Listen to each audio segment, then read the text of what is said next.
আপনারা কেন বাংলাদেশ নিয়ে আমাকে বারবার জিজ্ঞেস করেন বলুন তো? যা বলার তো আমি বলে দিয়েছি বিধানসভায়। আর কিছু প্লিজ, কিছু ফেক ভিডিও চলছে, ভারত সরকার প্রতিনিধি পাঠিয়েছে, এটা তো ভারত সরকারের দেখার কথা, আমার তো দেখার কথা নয়। আমি তো শুনেছি ভিসা আরও বাড়ানো হয়েছে যাতে ওখান থেকে বেশি লোক এখানে আসতে পারে। তো আমাদের লোকেদের ফিরিয়ে আনার ব্যবস্থা করা হোক, এটা তো আমি অলরেডি বলেছি, যারা আসতে চায়।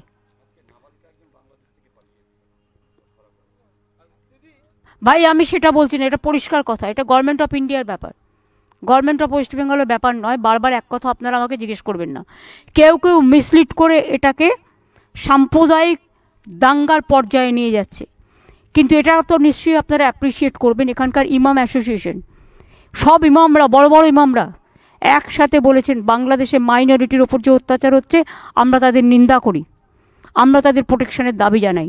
আমরাও সকলে প্রোটেকশনের দাবি জানাচ্ছি। আমরা চাই government of India must act মানে কি?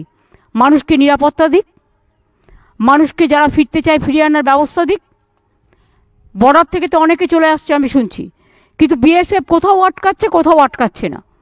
সিভিল অ্যাভিয়েশনের থ্রুতে যারা আসছেন প্লেনে, প্লেন তো চালু আছে, ট্রেন তো চালু আছে, তো তারা আসছে তো লোকজন, ভিসা যাদের আছে, পাসপোর্ট যারা আছে তারা তো আসছেন, বন্ধ তো করা হয়নি। ইন্দো বাংলাদেশ একটা বর্ডারও তো বন্ধ করা হয়নি। বন্ধ করলে তো ইনস্ট্রাকশনটা আমাদের কাছে থাকতো, আমাদের কাছে এ ধরনের কোনো ইনস্ট্রাকশন নেই। কাজেই টোটালটা গভর্নমেন্ট অফ ইন্ডিয়ার ব্যাপার। আমরা শুধু চাই তারা আমাদের মাইনরিটিসদের রক্ষা করুক।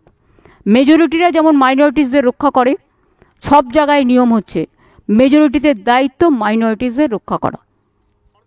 এগুলো করা উচিত নয়, এটা গভর্নমেন্ট অফ ইন্ডিয়ার ব্যাপার। তাদের তো নিজেদের গভর্নমেন্ট আছে, তারা তো নিজেদের গভর্নমেন্টের কাছে জিজ্ঞেস করতে পারে কোনটা করা উচিত আর কোনটা করা উচিত নয়। যাদের বিরোধিতা করা সেটা করতে পারতাম আমরা। বিরোধী দল এখানে দায়বদ্ধতার পরিচয় দিচ্ছে, দায়িত্ব নিয়ে দায়িত্বশীলতার পরিচয় দিচ্ছে। আর কেন্দ্রের শাসক দল তারা যদি নিজেদের রাজনীতি করবার জন্য, প্রধানমন্ত্রী যেটা দায়িত্ব সেটা তারা পালন করছে, বলুন আইনটা নিজের হাতে না নিয়ে ভারত সরকারকে পালন করতে।